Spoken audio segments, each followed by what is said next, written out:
ATM તોડી ચોરીનો પ્રયાસ કરનાર ચોર ઝડપાયા. પલસાણા તાલુકાના વરેલી અને કૃષ્ણનગર વિસ્તારમાં બની હતી ઘટના. ગત 24 જાન્યુઆરી અને 2 ફેબ્રુઆરીના રોજ બની હતી ઘટના.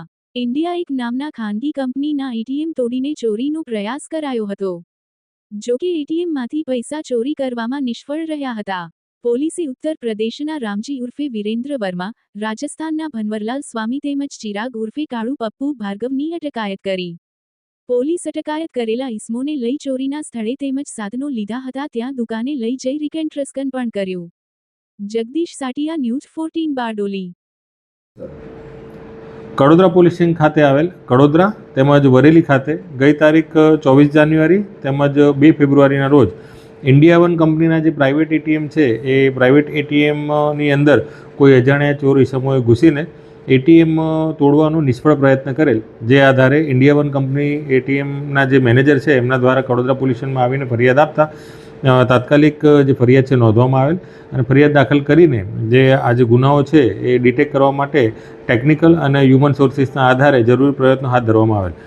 જે તપાસ કરતાં હ્યુમન સોર્સિસથી તેમજ ટેકનિકલ એફર્ટથી જાણવા મળેલ કે જે વરેલી ખાતે જે એટીએમ તોડવાનો પ્રયત્ન થયેલ છે એ એટીએમ એ વરેલી ખાતે જ રહેતા એક આરોપી જેમનું નામ રામજી ઉર્ફે વિરેન્દ્ર વર્મા જે મૂળ યુપીના છે એમણે જ આ એટીએમ તોડ્યું છે એવી માહિતી મળતા તાત્કાલિક વરેલીના જે પીએસઆઈ છે એમના દ્વારા તાત્કાલિક એમના માણસો સાથે આરોપી છે એને અટક કરવામાં આવેલ અને અટક કરીને કાયદેસરની કાર્યવાહી એના વિરુદ્ધમાં કરવામાં આવેલ. ત્યારબાદ જે તાતીથી કડોદરા ખાતે જે એટીએમ તૂટ્યું છે એ એટીએમમાં બી ટેકનિકલ અને હ્યુમન સોર્સિસના આધારે તપાસ ચાલુ હતી.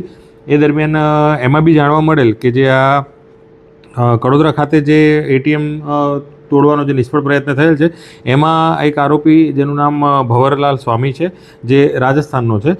તેમજ જે બીજો આરોપી છે એનું નામ ચિરાગ ઉર્ફે કાળુ પપ્પુભાઈ ભાર્ગવ એ બી રાજસ્થાનનો છે. આ બંને આરોપીઓ રાજસ્થાનના છે એવી હકીકત મળેલ જેના આધારે બંનેની તપાસ કરતાં આ બંને આરોપીઓ પણ મળી આવેલ જેથી એમને બી અટક કરીને અને કાયદેસરની કાર્યવાહી કરવામાં આવેલ છે.